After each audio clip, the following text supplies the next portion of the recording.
Yang pertama saya melihat masalah Kota Cirebon adalah moral pemimpin. Oh, integritas ya? Integritas. Oke. Hari ini masyarakat dalam tanda kurung ya, saya tidak menyatakan semua, agak terbodohi.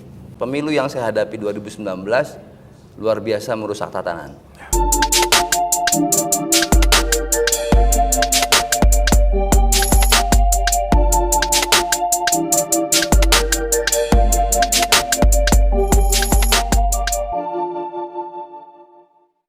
Assalamualaikum warahmatullahi wabarakatuh. Salam sehat dan tetap semangat. Para pemirsa dimanapun berada, selamat berjumpa bersama The Leader dengan saya Yoyon Indrayana. Para pemirsa, saat ini saya sudah bersama dengan seorang narasumber yang sangat luar biasa dengan berbagai macam kegiatan kesibukannya, seorang dokter, anggota legislatif dan juga pemimpin salah satu partai di Kota Cirebon. Dr. Haji Dodi Arianto MM. Ya. Bagaimana dok? Alhamdulillah, alhamdulillah, syukurillah. Sehat. Sama kita Bayan bertemu ya, sehat, Alom ya. ya. Alhamdulillah. Oke, luar biasa. Pak Dokter, ini kita ngobrol santai saja ya, supaya lebih rileks. Saya dengar banyak sekali kegiatan Pak Dokter saat ini. Ya, tidak saja dalam bidang kesehatan yang saya dengar, tapi juga dalam bidang kemasyarakatan yang lainnya. Nah, kalau boleh sedikit cerita dok, apa saja nih kegiatannya saat ini? Ya, baik. Bismillahirrahmanirrahim. Assalamualaikum warahmatullahi wabarakatuh. Waalaikumsalam warahmatullahi wabarakatuh. Para pemirsa, pemerhati dari ini acara yang luar biasa. Saya dihubungi oleh manajemen The Leader dan Terima diminta kasih. untuk jadi narasumber yang memang berdiskusi langsung dengan salah satu tokoh pemerintahan sebetulnya. Agak minder terus terang Mbak Yan, cuman ya alhamdulillah saya dikasih kesempatan sebagai pribadi, sebagai organisasi di politik dan memang kebetulan hari ini sebagai anggota legislatif juga. Alhamdulillah di dalam keseharian saya masih berkutat dengan kegiatan rutin yang memang dari 2003 sampai dengan hari ini saya masih berpraktek pagi hari. Dan pasca pulang praktek, selesai praktek saya berkantor lah Pak. Jadi outsourcingnya masyarakat sampai 2024 nanti. Dan setelah berkantor ya kemudian berpraktek lagi sore. Jadi memang profesi saya mungkin tidak akan lebih pendek, waktu pasti lebih panjang. Cuman ya moga-moga pemerintahan juga lebih panjang supaya bisa ikut berkiprah, membangun dan ikut terlibat dalam proses memperbaiki segala hal yang bisa saya perbaiki. Luar biasa. Nah, Pak Dokter, kita tahu ya bahwa profesi dokter itu kan bisa dibilang profesi yang nyaman ya dok ya, mungkin untuk sebagian orang. Ini yang saya cukup ya apresiasi juga. Kenapa dokter kok memilih untuk aktif di politik? Apakah secara apakah itu passion atau gimana nih dok? Ya, jadi memang agak kalau dilihat dari proses perjalanannya saya nggak tahu, agak unik, tapi saya waktu itu berpikir bahwa saya terprovokasi positif karena memang itu terjadi pada tahun 2013 Pak Yon. 2013. Berarti udah cukup lama ya, 10 tahun yang lalu ya? Lagi zamannya Pilkada 2013 itu. Kebetulan rumah orang tua saya bersebelahan dengan salah satu kontestan Pilkada dan jadi rumah pemenangan lah intinya. Dan berkumpul tuh tiap hari orang politik Kota Cirebon dan berdiskusi di situ. Ya setiap pulang praktek karena memang terbiasa berkunjung ke orang tua, ya akhirnya nimbrung ngobrol. Cukup lama setahun bergelut, berkecimpung ngobrol sampai dengan muncul ya tadi ruang provokasi, maju. Dan itu memang membuat akhirnya tercembung. Cuman memang ada kejadian yang saya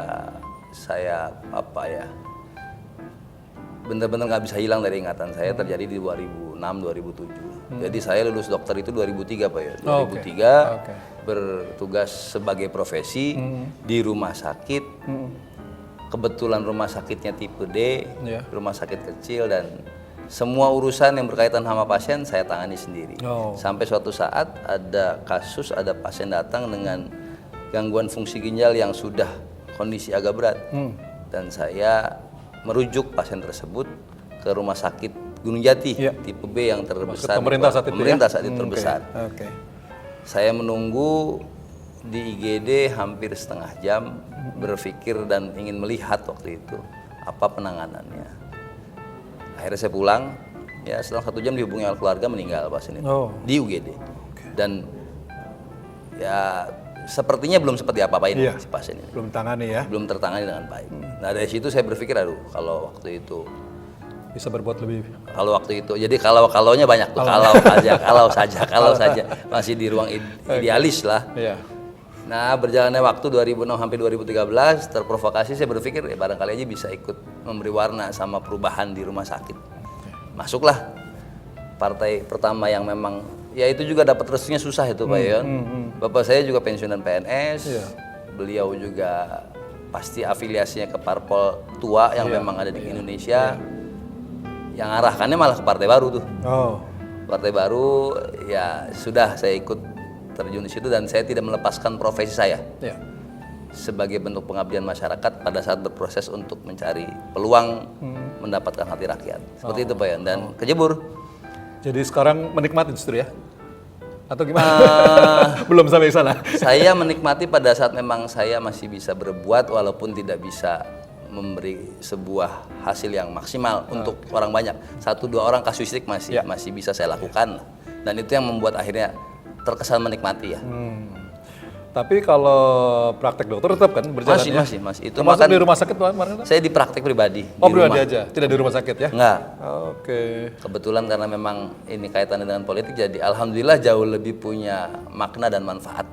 Lebih banyak lagi. Ya, karena hadis saya begitu ya Dok ya, semakin kita lebih banyak bermanfaat bagi banyak orang lain dengan baik-baik. Gitu kan. Saya malah berpikirnya nggak akan sampai ke wilayah yang berkaitan sama keagamaan, tapi saya pikir pada saat orang yang mendapatkan manfaat lebih banyak, saya akan dapat hal yang banyak dari yang Maha Kuasa gitulah ini. Amin, luar biasa.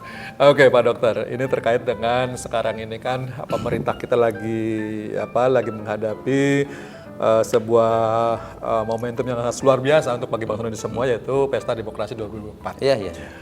Kita ngobrol santai saja terkait dengan agenda pemerintah pusat itu. Kita tentu saja tidak akan mengobrol tentang bagaimana pemilihan presiden atau calon presiden lah. Itu biar urusan orang pusat saja. Sepakat. Yang menjadi urusan kita adalah bagaimana kita memilih calon-calon pemimpin yang ada di daerah kita ini, yang langsung bersentuhan dengan masyarakat kita. Nah, dalam pandangan Pak Dokter, saat ini seperti apa sih Dok gambaran pemimpin-pemimpin yang ada di kota kita ini, terutama ya pemimpin eksekutif maupun legislatif? Seperti apa Dokter? Gambaran pemimpin di kota yang existing atau yang akan? Yang existing dulu ya, karena kita kan brandnya the leader nih. Jadi prinsip dasar yang memang saya pegang pada saat saya masuk ke ruang politik bahwa yang membuat masyarakat itu cerdas adalah kita pelaku politik. Yang membuat masyarakat itu tanda kutip bodoh adalah kita pelaku politik. Tinggal bagaimana caranya kita bisa memainkan irama program kita yang memang bisa membuat masyarakat memiliki banyak pilihan. Pilihan-pilihan yang memang berkaitan dengan tadi cerdas atau tidak cerdasnya masyarakat kita tawarkan ke masyarakat. Dan saya yakin memang berat membuat presentasi masyarakat menjadi cerdas dengan kondisi yang sudah dimainkan lama polanya kan lama sekali. Tapi upaya itu saya yakin pada saat muncul dari kita para pelaku politik yang terjun ke masyarakat akan jauh lebih meningkatkan persentase. Akhirnya orang berpikir rasional bahwa tidak melulu loh memilih itu harus dengan nilai, tidak melulu loh memilih itu harus dengan janji, tidak melulu dengan harapan. Tapi kalau misalkan memberi harapan, politisi wajib. Tinggal harapan itu apakah diseriusi untuk disikapi, tinggal melihat kapasitas kita.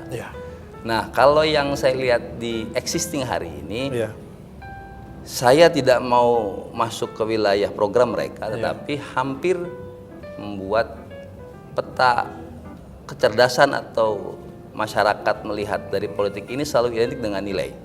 Sehingga apakah kemudian saya berpikir bahwa masyarakat dididik oleh kita pelaku politik seperti sampai ke urusan satu suara satu nilai, nah itu terlihat dari produk yang hari ini terjadi.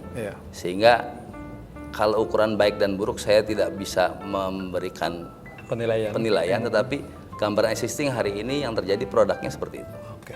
Nah sekarang gini dok, dokter kan paling tidak sering kan ke masyarakat itu ya, sering terjun ke lapangan Pak, saya yakin.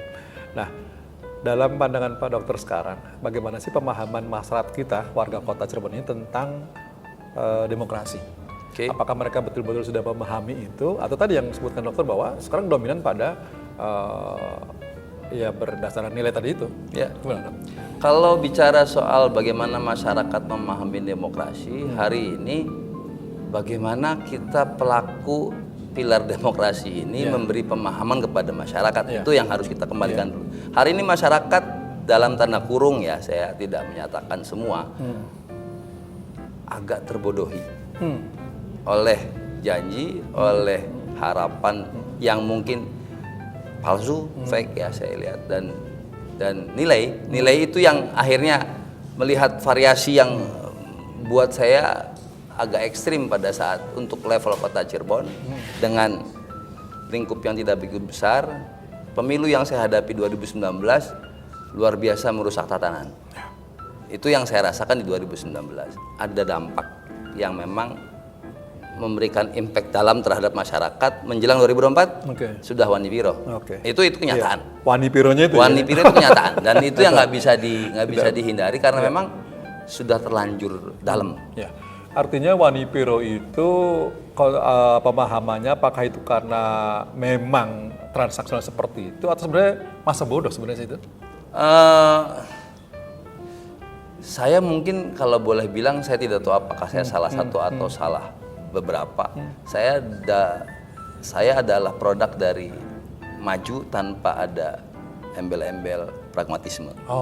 Makanya saya berani menyatakan tersebut. Tetapi pada saat selesai pesta, kemudian saya memberikan ucapan dan mengapresiasi syukuran saya sebagai bentuk terima kasih, itu saya lakukan. Dan itu yang memang hari ini 2019 tatanan rusak dan hari ini kita harus mencoba untuk memperbaiki itu dengan cara yang mungkin membuat masyarakat tadi persentasenya yang Wani Piro sudah terlalu banyak disusutkan itu kan memang butuh usaha yang luar biasa. Nah, menurut dokter, apa yang harus kita lakukan? Kan gini, partai kan punya kewajiban juga untuk mendidik masyarakat menjadi cerdas terhadap hal itu. Nah, sekarang apa yang menurut dokter perlu kita lakukan? Atau teman-teman kita semua lakukan lah, entah itu unsur pimpinan eksekutif maupun legislatif, bagaimana apa yang kita lakukan supaya masyarakat tadi menjadi cerdas dalam berdemokrasi, Dok? Ya, pada saat kita bicara masalah soal kontestasi besok di Pileg, sebisa mungkin kita sebagai pelaku politik mencoba untuk mencari program yang mungkin kalau tanda kutip saya melihatnya hiburlah rakyat. Hiburlah rakyat dengan hiburan yang memang kita bisa lakukan. Kalau kemudian kita tidak bisa menghibur rakyat, pasti yang dilakukan hanya mengumbar janji, memberi harapan yang mungkin terlalu tinggi, ekspektasi masyarakat tinggi, akhirnya ujungnya adalah tidak direalisasikan. Komunikasi yang terputus sehingga ujungnya tetap di pragmatisme. Makanya menghibur rakyat itu kan harus menggunakan hati. Rakyat tidak akan pernah bisa disalahkan, tetapi memberikan pemahaman pada masyarakat, pada rakyat, bagaimana caranya mereka terhibur. Kota Cirebon hari ini untuk level eksekutif sangat minim mengadakan hiburan rakyat. Sangat minim. Hari ini berarti komunikasinya kurang bagus ya. Tidak ada keseriusan untuk memberi hiburan pada rakyat di kotanya sendiri. Kalau hari ini kita sudah masuk pada fase modernisasi, kenapa tidak menggabungkan modern dengan yang jadulnya, yang tradisionalnya, supaya hiburan rakyat ini benar-benar tetap terjaga. Karena saya yakin pada saat masyarakat terhibur, suasana kondusivitas di dalam sebuah kota itu akan selalu punya aura positif. Betul. Sehingga nilai pragmatisme itu ukurannya yang ngapain yang sudah ada ini kok, gitu-gitu. Oke, nah Dok, memilih calon pemimpin itu kan berarti kita saya ambil minum ya. Oh ya, silakan. Sorry. Memilih calon pemimpin itu kan berarti kita harus tahu betul sebenarnya apa yang menjadi masalah kota kita ini, Dok. Artinya supaya kita tahu bahwa calon-calon pemimpin kita harus bisa menyelesaikan masalah-masalah kota tadi itu. Nah, menurut Pak Dokter, apa sih masalah yang menjadi krusial di kota kita ini? Apakah pendidikan, kesehatan, atau kemiskinan, atau barangkali pengangguran, menurut pandangan Pak Dokter seperti apa? Yang pertama saya melihat masalah Kota Cirebon adalah moral pemimpin, Oh, integritas ya? integritas. Oke. Saya lihat itu yang paling harus Diselesaikan dulu. diselesaikan dulu, bukan berarti harus dicari, Ya, tapi prioritasnya prioritasnya ya? itu. Oke. Pada saat sudah bicara integritas, saya yakin untuk level kota 37 km persegi dengan jumlah hanya 400.000 jiwa, dipenuhi semua kebutuhan, tanda kutip hiburan. Hiburan itu kan bukan berarti hanya pesta-pesta, tapi Betul. jalan yang baik, Iya. tempat wisata yang representatif, Iya, iya. alat transportasi yang Iya. membuat nyaman. Iya. Saya yakin ini kota jadi kota yang memang bisa dibilang Singapurnya kota di wilayah 3 lah, kecil tapi bisa ramai. Nah, dokter, tadi di samping masalah, pemimpin juga harus tahu potensinya ya. Tadi Iya, dokter sudah sempat menyinggung tentang hal itu. Nah, kalau dalam pandangan dokter, sebenarnya potensinya apa sih yang utama di kota kita ini sehingga orang kok pada pengen menjadi pemimpin di kota Iya, kita iya. ini? Saya melihat salah satu sumber yang membuat kota Cirebon bisa menjadi kaya, tanda kutip kaya itu berarti berkaitan dengan PAD Iya, dan membuat betul. masyarakatnya makmur. Ya, Ya bagaimana caranya menarik orang masuk ya, dengan kita punya laut, kita punya gunung, walaupun gunungnya di kabupaten tapi View-nya. tapi posisi di Cirebon ada seperti gunung di Argasunya sana. Kemudian kita punya sejarah, kita punya histori komplit. Ya. Tetapi bagaimana cara mengemas ini menjadi kota yang entrepreneur ya, terhadap orang datang akhirnya puas. ya. Hari ini masyarakat di luar kota Cirebon, apalagi masyarakat kota besar, sangat butuh suasana dan instagramable ya. Ya. Artinya butuh momentum-momentum yang memang diabadikan. Oh, iya. Di Cirebon hampir boleh dibilang coba diciptakan tapi tidak terintegratis dengan baik. Jadi hanya letupan-letupan wilayah kecil tapi ya tidak terlihat konsep yang terdesain dengan Oke. baik. Nah, dokter, kalau kita tadi sudah bahas tentang potensi, tentang masalah juga sudah. Nah, dalam bayangan Pak Dokter, seperti apa sih sebenarnya figur yang tepat untuk memimpin kota ini, dok? Kalau bicara figur yang tepat, saya agak sulit menggambarkan. Tapi Mungkin karakter-karakter saja, dok, bukan orang. kalau saya lihat figur yang niat dengan track record historical yang sudah terlihat niatnya. Kalau niat yang memang diciptakan atau dibuat baru itu kan historicalnya bisa kita baca tuh. Betul. Nah kalau historicalnya memang mungkin Pak Yon salah satu historical yang masuk dalam kategori itu. Saya melihatnya seperti karena kan historical ini jadi gambaran, gambaran ini fake niat atau tidak, Iya. niat palsu apa niat Iya, asli. betul. Karena will itu yang memang harus ada di kota Cirebon. Ya. Will itu nggak ada, nggak akan dapet. Artinya siapapun pemimpinnya dia harus punya will yang Will tepat untuk bisa untuk bisa membangun kota ini, mensejahterakan masyarakatnya gitu ya, dok, ya, seperti Karena itu. saya pikir agak mudah Pak Yon. Contoh begini. Iya. Saya sebagai anggota legislatif pernah berkunjung ke Buton daerah Sulawesi Kalimantan sana ya? sana, Sulawesi Oke. sana. Dan di Buton itu Dinas Pariwisata mendapatkan kucuran dari APBN 20 miliar per tahun selama 5 tahun berturut-turut. Saya hanya berpikir bahwa kota Cirebon jaraknya tidak lebih dari 3 jam. Ya. Kenapa tidak ada? Kenapa sulit? Ya. Kenapa? Apa kendalanya? Ya. Kalau kemudian dirunut ke sisi kedinasan, kepala dinas dengan manajemen yang dilakukan oleh kepala daerah, saya yakin pada saat penempatan sesuai dengan man behind the gun-nya siapa, Right man in the right place-nya ya. the right man and the right place-nya, saya yakin akan bisa tuh Oke. membuat proses itu jadi lebih mudah. Oke. Tapi kalau sudah Like and carut marut penempatan, saya pikir nggak akan pernah bisa dapat Iya. angka standar Maksimalnya ya. baiknya lah, sulit. Nah, Pak Dokter, sekarang kita tahu bahwa masa pemerintahan kepemimpinan Aziz Saidi kan sudah mau berakhir ya. Ya. Nah, dalam pandangan Pak Dokter, apa sih hal-hal yang masih perlu kita perbaiki atau kita tingkatkan agar tadi masyarakat bisa merasakan perubahan di kota ini? PR-PR apa yang masih harus kita lakukan barangkali, Pak Dokter? Saya mungkin ambil dari sisi bagaimana kepala daerah ini menjalankan visi misi dulu. Ya. Visi misi yang ada Ya. ingin dijalankan secara keseluruhan, tetapi berjalan beriringan dan hasilnya adalah persentase keberhasilan kecil. Ya. Saya tidak tahu apakah di level kepala daerah berdiskusi untuk menetapkan mana dulu yang harus kita dahulukan sebagai capaian yang 100% atau tidak. Saya tidak tahu komunikasi itu. Cuman yang saya rasakan semua berjalan walaupun itu dengan reguler saja itu. Ya. Akhirnya capaiannya hanya 10, 15, angka-angka kecil yang 5 tahun itu sebetulnya terbuang banyak. Kalau kemudian ada bentuk-bentuk pembangunan monumen-monumen tertentu, ya dalam proses yang tadi persentase kecil tadi, itu yang saya lihat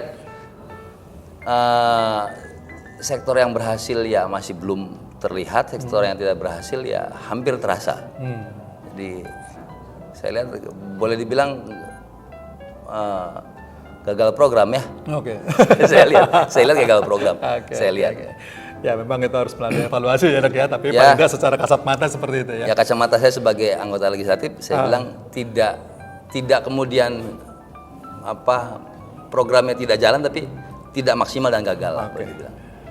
Oke, Dok, saya dengar partai Pak Dokter ini mendaftarkan 35 kadernya ya. Ya, alhamdulillah. Untuk ikut andil dalam pemilu 2024. Alhamdulillah. Sementara kursi yang saat ini kan 3 ya Dok ya? Hari ini 3. Oke, berarti Pak Dokter punya pandangan barangkali berapa target yang ingin dicapai oleh P3 untuk pemilu besok? Kalau bicara target, saya coba mengembalikan dulu cerita target ini di proses perjalanan. P3 ini baru terlihat berjalan dan terlihat muncul dengan keseriusan pengurus yang ada di 2022. Ya. Jadi kami mencoba untuk memperbaiki sektor-sektor yang memang sebelumnya tidak ada sama sekali, kita coba munculkan. Alhamdulillah muncul. Karena saya berprofesi dokter, saya kemudian mencoba untuk masuk sebagai program partai pemenuhan kebutuhan masyarakat dengan menciptakan klinik-klinik. Ya. 5 klinik kami sudah buat. Oh, oke. Jadi kami judulnya Rumah Sehat P3. Oke.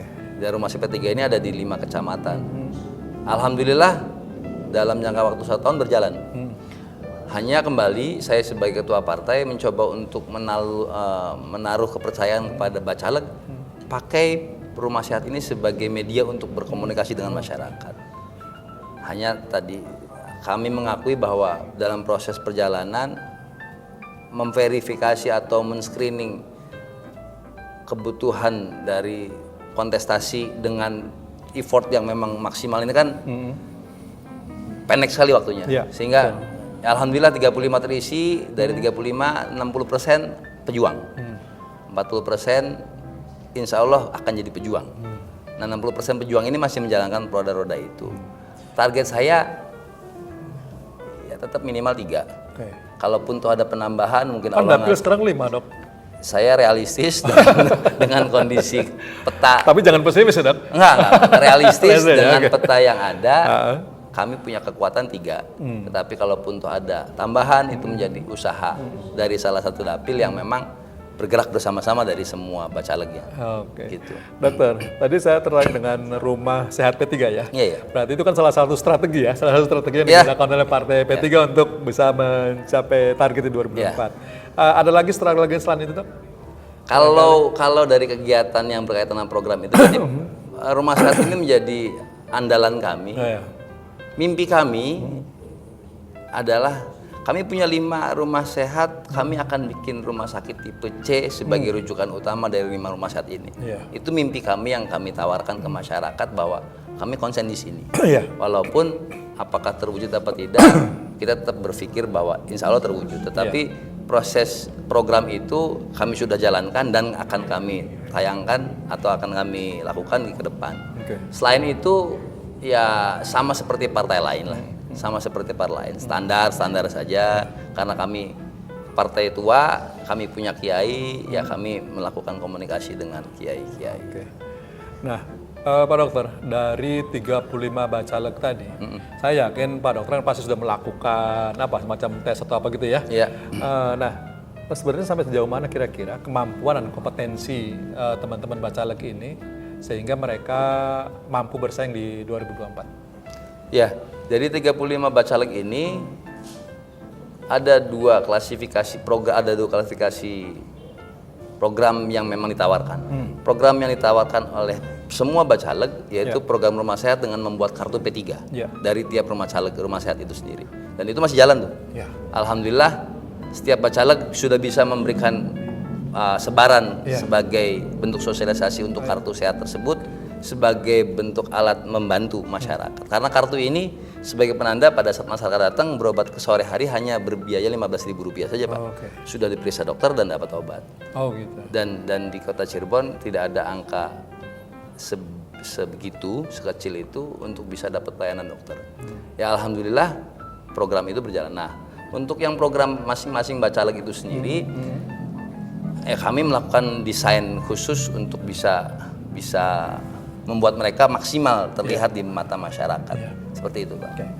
Pak Dokter, kelihatannya Pak Dokter ini kan memang saya melihat bahwa latar belakang Pak Dokter kan memang kesehatan ya, sehingga tidak aneh kalau memang strateginya satu menuju ke sana. Dan sebenarnya kita tahu bahwa salah satu keunggulan Kota Cirebon kan sebenarnya dari sisi kesehatan juga, Dok ya, dengan banyaknya rumah sakit seperti itu. Nah, apakah dalam penanganannya selama ini, Dok, bagaimana sih layanan kesehatan terhadap masyarakat Cirebon sendiri khususnya? Untuk Kota Cirebon? Untuk Kota Cirebon. Ya, saya melihat Pak Dokter sebagai secara umum gitu. Kalau dinas kesehatan berarti rumah sakit ya? Rumah sakit, betul. Saya harus membuka borok dulu sebelum saya mencoba membuka kotak obatnya. Borok dari bukan borok lah kesannya. Hal yang kurang ya. Hal yang kurang yang perlu diperbaiki. Yang perlu diperbaiki adalah Kota Cirebon ini selalu lemah dengan database kemiskinan. Ya. Kayaknya data mana aja Cirebon Satu itu belum ada ya, Dok ya? Selalu mencoba untuk update atau upgrade, tetapi tidak pernah terupdate dan terupdate. Nah ini kan jadi masalah yang selalu bergulir tiap tahun. Betul.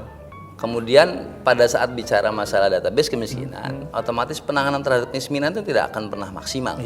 Karena database itu sebagai acuan. Pada saat sudah bicara kemiskinan, database kemiskinan pasti menyeluruh itu. Baik stunting, baik PKH, baik rumah tidak layak huni, baik semuanya pasti terdata dengan baik dengan database tadi. Apakah pemerintah kota punya keseriusan membentuk sebuah tim khusus yang memang mungkin melibatkan banyak sektor?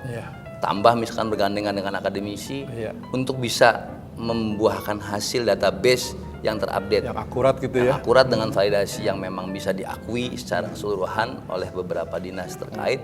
Ini kan saya lihat belum arah ke sana. Jadi versi masing-masing penyerapan anggarannya tetap terjadi, tetapi hasil tidak maksimal. Jadi masih pada layanan, masih dalam bentuk datanya, Dok ya? Belum layanannya tuh, belum. Kalau layanannya itu seperti apa, Dok? Kalau bicara soal layanan, saya saya periode 14-19 itu punya harapan bahwa Kota Cirebon dengan 370.000 jiwa dengan angka kemiskinan hanya 130.000 orang. Betul. Kenapa sih nggak bikin rumah sakit khusus orang kota dan hanya menunjukkan KTP kota saja? Itu terjadi di 2014-19. Tempatnya sudah ada, kita punya pamitraan waktu itu, dan anggaran sudah ada, DED sudah disiapkan, tapi tidak terjadi dilakukan untuk pembuatan rumah sakit tanpa kelas tadi. Dan akhirnya pelayanannya berkutat di puskesmas. Alhamdulillah puskesmas dengan Simpus, sistem informasi puskesmas, akhirnya terintegrasi di dinas kesehatan walaupun belum menyentuh angka baik. Karena prinsipnya penanganan, pelayanan, dan perbaikan dan evaluasi itu terjadi pada saat semua terinventarisir oleh data harian yang masuk sesuai dengan hasil evaluasi manajemen tadi. Kalau kemudian data itu semua masih berdasarkan kasus per kasus, tidak akan pernah punya integritas. Nah, sistem ini harusnya dibuat dari awal. Sampai ke puskesmas, sampai ke rumah sakit ya, Pak. Nah, rumah sakit juga, sistem informasi rumah sakit juga harus terbuat. Semua di Kota Cirebon berjalan, Pak. Itu yang saya bilang masih yang banyak perlu diperbaiki ya dalam hal bidang kesehatan. Nah, Dokter, kalau kita simpulkan secara umum, sebenarnya derajat kesehatan warga Kota Cirebon seperti apa nih? Baik, sedang, atau rendah gitu? Yang jelas kalau orang Kota Cirebon baik. Orang Kota Cirebon ya. Derajat kesehatan Kota Cirebon baik. Kenapa? Karena memang dengan cuaca panas, lingkungan yang luar biasa, berangin secara kebutuhan metabolisme tubuh dan yang diciptakan itu sudah cukup baik. Tapi proses pembentukan organ pada saat hamil, proses tumbuh kembang pada saat mereka dari kecil sampai dewasa, ini yang tidak baik. Itu kan sentuhan pemerintah tuh, Pak. Berarti itu makanya angka stunting masih Angka stunting tinggi, tingkat kebodohan tinggi. Itu yang saya bilang, sentuhan pemerintahnya belum menyentuh pada proses yang memang tumbuh kembang menjadi orang yang kuat dan baik. Ya. Oke, Pak Dokter. Jadi memang saya pikir Pak Dokter sangat menguasai masalah ya. Semoga nanti ke depan ini bisa kita selesaikan dengan lebih baik. Luar biasa Pak Dokter, ini diskusinya sangat luar biasa. Sebenarnya banyak banget kalau misalkan mau panjang. Karena waktunya terbatas juga ini. Akhirnya saya harus mengakhiri diskusi kita. Semoga apa yang menjadi diskusi kita ini dapat menjadikan pencerahan atau edukasi bagi masyarakat kita ke depan, agar ketika mereka nanti dalam Pesta Demokrasi 2024 mereka tidak salah pilih. Amin. Harapannya seperti itu supaya kita kota menjadi lebih baik, Dok ya. Amin, amin Pak Yono. Baik pemirsa, demikian diskusi saya dengan narasumber kita hebat kita, Pak Dr. Dodi Arianto. Terima kasih atas perhatiannya, dan jangan lupa like and subscribe ya, agar The Leader tetap dapat memberikan informasi terbaik untuk Anda semua. Terima kasih. Wassalamualaikum warahmatullahi wabarakatuh. Salam sehat dan tetap semangat. Semangat. Assalamualaikum warahmatullahi wabarakatuh. Saya Dr. Haji Dodi Arianto, MM. Saya Ketua DPC P3 Kota Cirebon. Berharap dan selalu berharap bahwa Kota Cirebon akan memiliki pemimpin yang jauh lebih baik, kota yang jauh lebih hebat ke depannya dengan beberapa nilai-nilai yang memang harus tetap dijaga, yaitu historical Kota Cirebon, karakteristik Kota Cirebon, kemudian menjadikan Kota Cirebon kota yang memang pintu rahasia yang memang ada 3 keraton di sana. Gate of secret ya. Gate of secret yang memang itu harus dijaga sehingga orang dari luar sana sangat ingin tahu Kota Cirebon. Tetapi pada saat orang kota dari luar sana sudah masuk Cirebon, Cirebon menyuguhkan hal-hal yang membuat mereka ingin kembali lagi. Seperti halnya kita umroh lah. Saya harap Kota Cirebon menjadi kota yang seperti kota yang ingin kita tuju, untuk menjadi kota refreshing, kota mencari hiburan makanan, mencari hiburan-hiburan budaya, keanekaragaman masyarakat. Cirebon komplit, ada suku China, suku Arab yang memang berbaur dan tidak ada pembeda, dengan slogan bahasa yang mungkin dipersatukan, bahasa Cirebon asli, tetapi tetap dengan keramahan. Dan 2024 P3 akan memiliki peluang untuk bisa mendapatkan kursi lebih banyak. Dengan masyarakat pilih caleg-caleg yang memiliki program tanpa menjanjikan sesuatu hal yang instan, tapi menjanjikan program panjang sehingga Kota Cirebon bisa panjang untuk menjadi lebih baik. Seperti itu dari saya akhiri. Wassalamualaikum warahmatullahi wabarakatuh. Salam.